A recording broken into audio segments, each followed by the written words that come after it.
Bonjour à tous, j'espère que vous avez passé de bonnes vacances pour ceux qui ont eu la chance d'en avoir.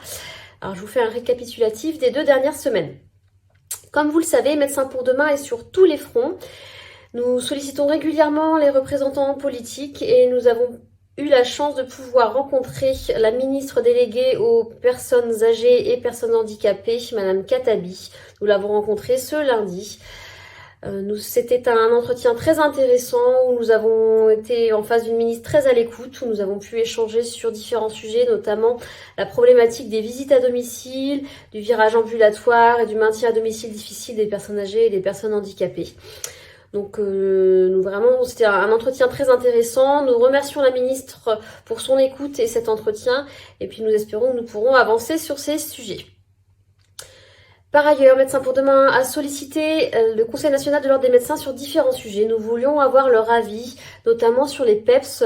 Vous savez, c'est ces rémunérations d'équipes de professionnels de santé proposées par la CNAM. Nous voulions leur avis sur les différentes propositions faites par la CNAM lors de cette convention. Nous voulions leur avis également sur d'éventuelles propositions pour protéger les médecins face aux différentes violences qui malheureusement augmentent régulièrement dans le pays face aux médecins. Donc voilà, des différents sujets que nous voulions aborder avec le CNOM et nous attendons leurs réponses pour l'instant. Par ailleurs, vous le savez, les négociations conventionnelles entre les syndicats de médecins libéraux et la Caisse nationale d'assurance maladie ont toujours lieu. Ces derniers jours avaient lieu des bilatérales, c'est-à-dire des réunions entre chaque syndicat et les représentants de la CNAM. Ces différentes bilatérales se sont plutôt pas très bien passées. A priori, aucune signature ne se profile pour l'instant. Pour ma part, j'ai pu participer à la bilatérale de l'UFMLS ce mercredi, où nous avons pu mettre Monsieur Fatoum et Madame Cazeneuve face à leurs contradictions. Ce qui ressort de cette réunion, c'est surtout qu'a priori, nous aurons de nouvelles propositions qui seront faites lors de la multilatérale du 14 mars prochain, donc c'est jeudi prochain, donc cette réunion avec tous les syndicats de médecins libéraux. Donc bien sûr, on vous tiendra au courant suite à cette réunion pour savoir ce qui s'est dit dans cette réunion. Je vous rappelle également que nous avions fait un sondage pour connaître un peu votre mobilisation éventuelle devant les différentes CPM locales ce même jour-là, donc le 14 mars. Notre sondage révèle des résultats très disparates en fonction des régions. On a des régions très motivées comme par exemple la Gironde ou la Bretagne. Donc bien sûr, dans les régions motivées, il faut organiser ces rassemblements devant les CPM. Les happenings d'une heure, c'est pas très long, hein, c'est juste important de faire monter notre voix et puis ça permet de médiatiser au niveau local notre action. Donc voilà, n'hésitez pas à organiser ces actions dans votre région si la mobilisation est importante.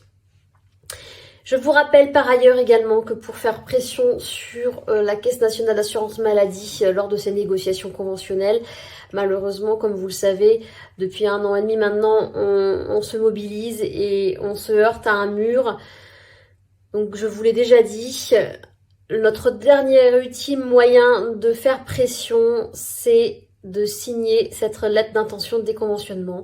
Allez sur déconventionnement.fr, signez cette lettre d'intention de déconventionnement.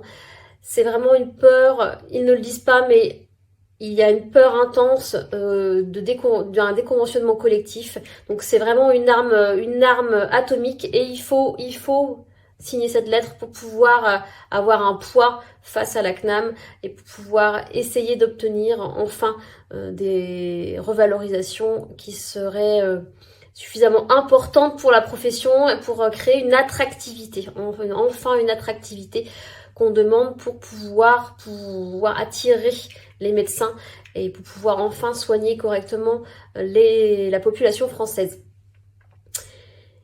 Et puis je vous rappelle encore une fois que Médecins pour demain est une association depuis plus d'1 an maintenant, que nous avons besoin de vos adhésions. Donc si vous étiez adhérent en 2023 et que vous n'avez pas réadhéré en 2024, vous pouvez tout à fait le refaire via Helloasso. Vous pouvez également demander à vos connaissances d'être membres bienfaiteurs s'ils ne sont pas adhérents, s'ils ne sont pas médecins. Donc il y a des dons qui sont possibles sur Helloasso également. Et puis n'hésitez pas à faire connaître notre association et notre mouvement à vos connaissances. qui ne sont même pas médecins non plus, sur notre page Facebook et puis sur notre site internet. Ce sont des communications qui sont à visée du grand public. Donc voilà, n'hésitez pas à partager que ce soit la page Facebook ou le site internet, pour nous faire connaître. J'espère que je vous ai tout dit, et puis je vous souhaite un bon week-end à tous, et à la semaine prochaine. Ciao!